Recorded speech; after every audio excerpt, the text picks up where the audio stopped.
Oi, meu nome é Liciane, sou aluna do Campo Chapuri em FAC, do primeiro ano de Biotecnologia Integral. E estou para apresentar um trabalho sobre o nascimento da filosofia, o mito, as condições, as preocupações dos primeiros filósofos e os sofistas.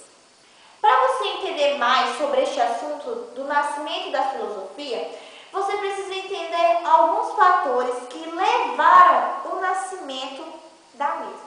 Mas por quê? A filosofia não nasceu do nada. Teve vários fatores que a levou a ser criada. Um deles foi a sua origem. Por que ela precisava ser originada? Então, vamos vir bem do início para você começar a entender esta preocupação sobre o nascimento dela. A Grécia. Vamos começar pela Grécia, que aí você vai entender sobre todos esses assuntos que iremos falar hoje. A Grécia nada mais foi que as cidades-estados, as polis, que se desenvolveram na Península Balcânica do sul da Europa. Tá, até aí tudo bem. O que tem a ver, Liciane? Eu vou te dizer o que tem a ver. Nesta situação em que a Grécia foi se girando, no lugar onde ela foi se girando, foi acontecendo o seguinte: como era um lugar muito montanhoso, as pessoas viviam isoladas de região em região. Então, em cada cidadezinha, principalmente na Grécia, ela desenvolveu uma economia autônoma, ou seja, ela não precisava de mais nenhuma outra para se desenvolver. Com isso, o seu espaço levou o início da comercialização como a sua principal atividade econômica. Por conta também do seu vastuoso espaço em que ali tinha cercada por água, houve uma necessidade da criação da navegação, por conta que o solo ali era muito infértil, era muito montanhoso. Então, mas a Grécia, ela era organizada segundo o modelo tradicional aristocrático, ou seja, baseado nos mitos. Mas o que é mito, Liciane? Eu vou te dizer o que é mito. Mito é as narrativas fabulosas sobre a origem e ordem do universo. Nunca mais esqueça, viu? Então, como ela era baseada neste modelo mitológico em que a terra natal determinava o rei. Beleza, cada cidade ali tinha, cada poli tinha o seu rei, tudo bem. Mas com o tempo isso foi mudando. A Grécia foi se tornando uma polis muito bem estruturada e as pessoas começaram a deixar de acreditar, começaram a deixar de dar credibilidade aos mitos. Então o que aconteceu? Aí que nasce a filosofia, aí que veio os primeiros filósofos. E eu te pergunto, qual era a preocupação deles? Você não sabe? Eu vou lhe dizer. A preocupação dos primeiros filósofos era sobre a existência do universo, de onde vimos, para onde vamos, do que somos feitos, como nos originamos. Essas eram suas principais preocupações. Eles acreditavam que nós vimos da natureza. Não, quero dizer, desculpe. Eles tinham como modelo original a natureza. Os primeiros filósofos eram Tales de Mileto e Axímenes de Mileto. Oh, perdão, lhe confundi, vou lhe simplificar. Tales de Mileto e Anaxímenes de Mileto. Tales, ele acreditava que o princípio eterno era a água. E Anaxímenes acreditava que o princípio eterno era o ar ou frio. Uma observação: quando os astronautas estão ali procurando vida em outro planeta, o que é primeiro que ele procura? A água. Por quê? Se a água, a vida. Os filósofos nem sabiam disso até então, porque naquela época não tinha toda essa tecnologia que há hoje, mas eles acreditavam que onde havia água, havia vida, e realmente é isso. Então, Tales acreditava que a vida vinha se originando da água. E assim temos vários outros detalhes. Com isso, a Grécia foi se desenvolvendo cada vez mais e foi havendo umas grandes necessidades de econômica, estrutural. E para isso, quem vai explicar isso melhor do que eu é a minha amiga Marcela. Eu faço biotecnologia no primeiro ano no campus IFAC Chapuri e eu vou dar continuidade no que a Liciane falou. Agora eu vou citar os principais fatores que contribuíram para o surgimento da filosofia e que permanecem até hoje no nosso cotidiano, começando pelas viagens marítimas. O impulso expansionista obrigou os comerciantes a enfrentarem as lendas e daí constatarem a fantasia do discurso místico, proporcionando desmistificação do mundo. Como exemplo, os monstros que os poetas contavam existiam em determinados lugares onde, visitados pelos navegadores, nada lhe existiam. E também tinha a questão dos precipícios, em que os navegadores iam viajar e acreditavam que ao sair navegando por aí, eles cairiam em qualquer outra parte do mundo que não fosse a que eles já haviam passado. Também tem a construção do calendário, que permitiu a mediação do tempo segundo estações do ano e da alternância entre dia e noite. Isso favoreceu a capacidade dos gregos de abstrair o tempo naturalmente e não como potência divina. O uso da moeda. Para as trocas comerciais, que antes eram realizadas entre produtos, isso também favoreceu o pensamento abstrato, já que o valor agregado aos produtos dependia de uma certa análise sobre a valorização. A invenção do alfabeto e o uso da palavra, e também um acontecimento peculiar numa sociedade acostumada à oralidade dos poetas.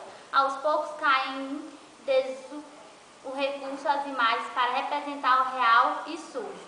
Como substituto, a escrita alfabética fonética, proporcionando, como os itens acima, um maior poder de abstração. A palavra não é mais usada como rituais esotéricos, fechados para iniciados nos mistérios sagrados que desvendavam oráculos dos deuses, nem pelos poetas inspirados pelos deuses, mas na praça pública, no conforto cotidiano entre os cidadãos. O crescimento urbano é também registrado em virtude de todo esse movimento, assim como o fomento das técnicas artesanais e o comércio interno, as artes e outros serviços característicos típicos das cidades. A criação da política, que faz uso da palavra para as deliberações do povo, em cada uma das polis. Por isso a democracia é o governo do povo, bem como exige que sejam publicadas as leis para o conhecimento de todos, para que reflitam, critiquem e modifiquem segundo eles constatavam. Agora a gente viu que tanto antigamente para o surgimento da filosofia eram utilizados esses acontecimentos, como hoje eles ainda continuam no nosso dia a dia para a gente ver como elas surgiram e como a gente vive hoje. Para dar continuidade no assunto, eu vou dar a palavra para Meu nome é Evelyn, também sou estudante do curso integrado de Biotecnologia do Instituto Federal de Ciência e Tecnologia do Acre, campus Chapuri. E agora eu vou dar continuidade ao que as meninas falaram, no caso a Liciane e a Marcela, que já falaram sobre o mito, as condições históricas para o nascimento da filosofia, como as viagens marítimas, como vocês acabaram de ver, a criação da política.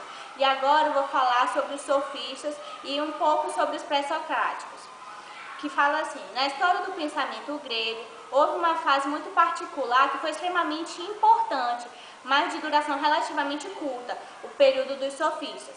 Esse período compreendeu entre os séculos 4 e 5 a.C. e envolveu poucos, porém grandes intelectuais, pensadores e cientistas, dentre eles Demócrito, Pitágoras, Geórgia e Hipias.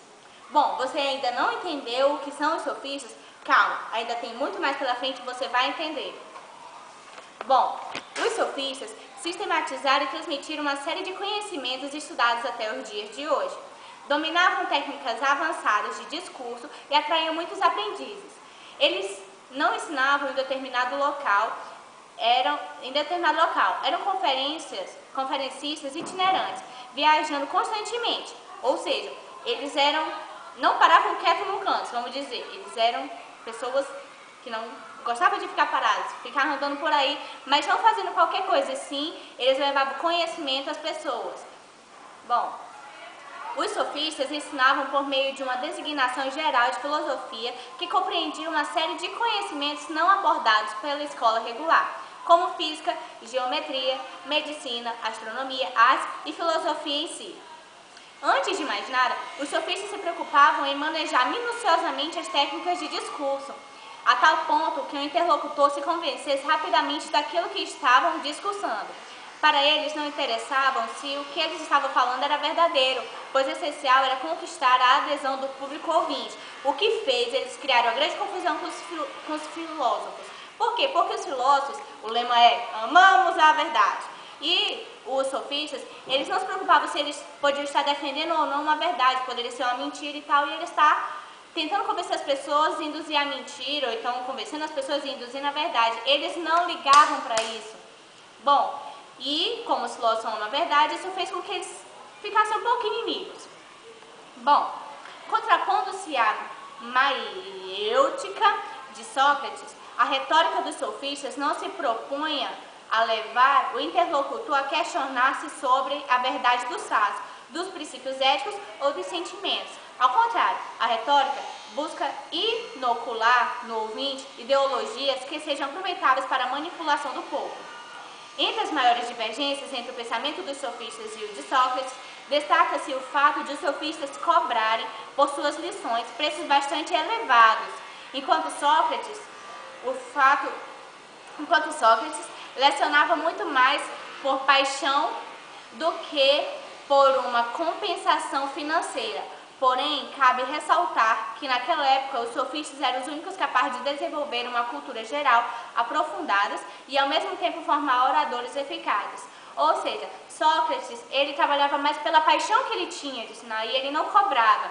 Os sofistas, eles cobravam elevados preços, que muitas vezes muitas pessoas não podiam pagar. Mas eles ensinavam muitas coisas, inclusive as pessoas a ter uma boa oratória, a falar bem, a discursar bem. Ou seja, a pessoa saía quase um profissional na arte de induzir as pessoas a acreditar no que ele estava falando. Bom, a filosofia de vida dos sofistas adotava uma visão do mundo extremamente egoísta e utilitária diante dos problemas da atividade prática. Por isso foi que Sócrates se levantou fortemente contra essa doutrina. Em resumo, os sofistas eram considerados mestres da oratória que cobravam um alto preço dos cidadãos para a aplicação do ensino em suas habilidades de discurso que para os gregos eram fundamentais para a política. Os sofistas defendiam que a verdade surgia por meio de um consenso entre os homens. Deu para entender agora quem foram os sofistas? Eles eram considerados sábios, por quê? Porque não importava o tema, a tese que era colocado para eles, eles conseguiam defender, explicar muito bem, fazendo com que as pessoas entendessem e levar para o seu lado, para o seu pensamento. Bom, esse foi o nosso trabalho. Agradecemos pela atenção de vocês. Espero que vocês tenham entendido mais sobre esse assunto. Obrigada.